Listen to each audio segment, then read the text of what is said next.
Fala pessoal, tudo bem? Eu me chamo Hansen, eu sou professor de Geografia e Atualidade do Descomplica e estamos aqui para mais um Dose de Atualidade. Esse é o nosso programa do YouTube que traz sempre uma notícia muito importante e traz uma explicação que traga aí um pouco dos conteúdos que podem aparecer no Enem, que podem ser muito importantes para a sua redação. E o tema de hoje é muito falado, muito abordado, então vamos dar um parecer sobre ele, vamos falar sobre fake news. E aí eu gostaria de falar uma coisa super importante para você. No Descomplica a gente tem aula de atualidades toda semana e 2 vezes, tá bom? Então toda segunda, toda quinta a gente tem uma aula de atualidades para você não ficar louco. Em meio a tantas notícias, esse mundo que não para, a gente seleciona, prepara uma aula e toda semana você tem uma nova. Vai que você ainda não é aluno do Descomplica? Aqui embaixo, no link da descrição, você tem ali, você clica, você tem um código para assinar mais barato que no site, tudo bem? Então aproveita, vira aluno do Descomplica e aproveita tudo que a gente tem. Nesse momento, nós vamos falar sobre as fake news. Então, vamos começar do jeito mais básico, traduzindo fake news para notícias falsas. Eu tenho certeza que a maioria das pessoas já entenderia só de ouvir falar nessa expressão. Mas aí tem um ponto que é super importante. Fake news, notícias falsas, passam pela palavra notícia. Então, quando eu estou te falando de uma notícia, eu estou te dando um parecer, te atualizando, eu estou te contando sobre uma situação ou sobre alguém. Perceba que a notícia, ela passa invariavelmente por aquele que está contando. Então, quando a gente fala que algumas pessoas distorcem a verdade ou dão as suas versões, isso já deveria ser um pensamento base. A notícia ela é dada por alguém e ela, obviamente, vai ser carregada das intenções ou da ideia dessa pessoa ou desse veículo. Então, se você parar para pensar, uma pessoa que tem a intenção de criar uma situação, forjar uma situação, ela pode manobrar a notícia para atrair para ela a intenção de convencer pessoas. Vamos dar alguns exemplos. Tem uma notícia fantástica da BBC que fala de 3 grandes fake news que aconteceram um pouco na história e outras bem recentes. Então, eu vou contar para vocês rapidamente esses exemplos e dar alguns outros, tá? Contou um caso que falou da Ucrânia, que recentemente passou por um grave conflito interno, uma série de manifestações contra o governo, e que acabou com perda de parte de seu território, chamado de Crimeia, para a Rússia. Só para você entender como é grave, desde a Segunda Guerra Mundial, que ninguém pegava e tomava o território de alguém. E a Rússia tomou esse território da Ucrânia, tomou a Crimeia. Na época, para dar credibilidade à ação, a Rússia divulgou o quê?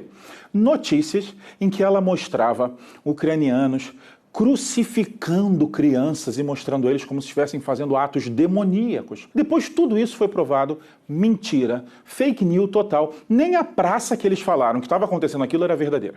Mas, na época, o que aconteceu? Favoreceu muito a opinião pública para concordar com a invasão e a tomada do território ucraniano. Outro exemplo muito importante qual é? Na Guerra do Golfo, que aconteceu entre Estados Unidos e o Iraque, no momento que o Iraque invadiu o Kuwait, os americanos não estavam certos se deveriam ou não participar dessa guerra, uma vez que o Iraque invadiu o Kuwait e até então não tinha nada a ver com os Estados Unidos. Só que aí, já que você estava precisando de uma opinião pública a seu favor, foi feito um relato emocionante. Uma menina kuwaitiana foi ao Congresso e falou sobre os horrores que estavam acontecendo, sobre o que o exército iraquiano estava fazendo, sobre como era terrível viver aquela situação, quase clamando para os americanos irem lá salvar. Adivinha só, depois desse discurso, é óbvio que a opinião pública começou a mudar e legitimaram a participação americana na Guerra do Golfo. Só para você ter uma ideia, esse discurso era falsa e a menina era filha de alguém que trabalhava na Embaixada do Kuwait nos Estados Unidos. Então ela foi forjada para trazer a opinião pública para o lado da intenção do governo americano. Não que muita coisa ali não tivesse acontecido realmente de forma muito ruim, mas não foi do jeito que foi contado. E o último exemplo, eu acho super importante você entender, existe uma perseguição terrível num país chamado Myanmar. Uma população chamada de Rohingya, ela sequer tem o direito ao que eles chamam de cidadania. Eles não são considerados cidadãos. Então coisas como os direitos básicos eles não têm e são amplamente perseguidos. Para justificar essa perseguição, sabe o que aconteceu? Foram usados fotos de outros conflitos, alguns em Ruanda, usaram fotos de 1971 para falar de um conflito que está acontecendo agora em 2017. Então, só para você entender o poder de uma notícia falsa, ela é sim estratégia de convencimento, mas também é estratégia de guerra. Eu vou contar uma coisa sensacional para vocês. Durante a Segunda Guerra Mundial, existiu um grupamento americano chamado The Ghost Army, que seria o Exército Fantasma. Muita gente não sabe dele. Sabe do que ele era composto? Ele era composto de atores, ele era composto de designers, ele era composto de engenheiros e arquitetos. e um ou outro soldado de verdade para proteger o pelotão. E o que eles faziam? Eles espalhavam fake news no meio da guerra. Eles tinham tanques infláveis, tem cenas geniais de soldados americanos carregando um tanque inflável, que ele era espalhado em campos só para os aviões nazistas olharem e falarem: meu Deus, está chegando um grupamento por aqui. Ou eles trocavam de roupa e um soldado que era muito raso fingia ser general, porque todo general vinha com pelotão. E aí eles apareciam numa cidade quando as pessoas viam: meu Deus, chegou um general americano. Eles tinham certeza que um grande exército estava por vir. Essas pequenas mentiras que foram implantadas pelos americanos fizeram com que o exército nazista tivesse que deslocar várias vezes durante a guerra, enfraquecendo pontos que realmente estavam tendo guerras. Então a ideia de se forjar notícias, ela é antiga, ela é importante e você tem que entender que ela fez parte da história. É daí que nasce a necessidade de se ter credibilidade. Então, num mundo em que uma notícia ela pode ter a intenção de quem está contando, a visão de quem está contando, e vale lembrar que essa visão nem sempre é boa. Eu posso querer implantar uma mentira deliberadamente, e isso precisa ser fiscalizado. Daí nasce a reputação, a grande importância dos grandes meios de comunicação. Se você pensar, por exemplo, nos grandes jornais, nas grandes revistas, nas emissoras de rádios antigas, nos canais de TV, que são aqueles que informam a população, eles precisavam ter uma credibilidade muito forte. É por isso que quando vazava algum escândalo de, por exemplo, um jornalista inventou uma notícia. Teve um caso famosíssimo no New York Times, que um jornalista estava tendo vários furos de reportagem, ganhou prêmios, mas ele inventava histórias e falava que tinha que proteger o sigilo de quem estava dando. Descobriram que era mentira, ele obviamente foi demitido, ele obviamente teve seus prêmios super relativizados e não foi contratado por mais ninguém. A credibilidade de quem fala, ela é fundamental num mundo em que há muitos séculos a gente inventa notícias. Então você precisa sempre ter aquele jornalista, aquele grupo, aquela emissora capaz de falar para você: neles eu confio, então essa notícia deve ser verdade. Então é super importante você saber que muitas vezes, quando alguém quer espalhar uma fake news, é muito comum que ela faça o quê? Ataque a fonte. Ela tenta tirar a credibilidade da fonte. Então, às vezes, emissoras que estão super consolidados, jornais super consolidados, jornalistas super consolidados, acabam sendo atacados porque as pessoas entendem que atacar quem dá a notícia é uma forma de deslegitimá-la. Cuidado, que isso é uma estratégia muito cruel e muito usada. Tudo bem? Continuando nesse pensamento, o século XXI ele virou um novo campo para esse tipo de situação, para esse tipo de notícia. Por quê? Porque surgiram as redes sociais. Eu não sei se você já pensou nisso, mas por muito tempo você ouvia uma notícia, você sabia de alguma coisa, você recebia algo novo e você trazia a sua opinião para quem estava do seu lado, para quem morava com você, ou ficava para você mesmo. Você não tinha onde externalizar. Em resumo, grande parte da população só recebia as notícias e não tinha como opinar sobre elas. Se você parar para pensar na história, o grande povo, a maior parte da população, nunca teve como responder a uma notícia. Olha só, ficou decretado que o rei quer isso. As pessoas conversavam entre si, ficavam boladas, revoltadas, mas era isso.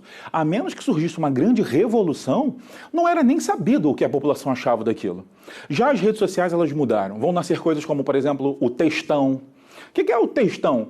Sai uma notícia, sai algum fato, e aí uma pessoa vai lá e exprime a sua opinião de forma detalhada, dizendo o que ela acha, e muitas vezes essas pessoas ficam famosas. Essas pessoas começam a ser seguidas, a opinião dela ganha relevância. Ela passa a ser uma influencer. Então isso é muito importante, porque agora, não só das corporações vivem as opiniões. Muitas pessoas, ao darem opinião sobre um fato, vão determinar se muita gente vai para um lado ou não. E isso é fundamental numa era em que as pessoas podem dar opinião. Então as redes sociais, elas permitiram essa troca. A notícia vem, mas a forma como a gente vai encarar essa notícia e devolvê-la, como uma notícia boa, como uma notícia ruim, como uma notícia mentirosa, ela agora parte da população também. E aí eu quero que você pense comigo. Eu tenho a possibilidade de forjar notícias.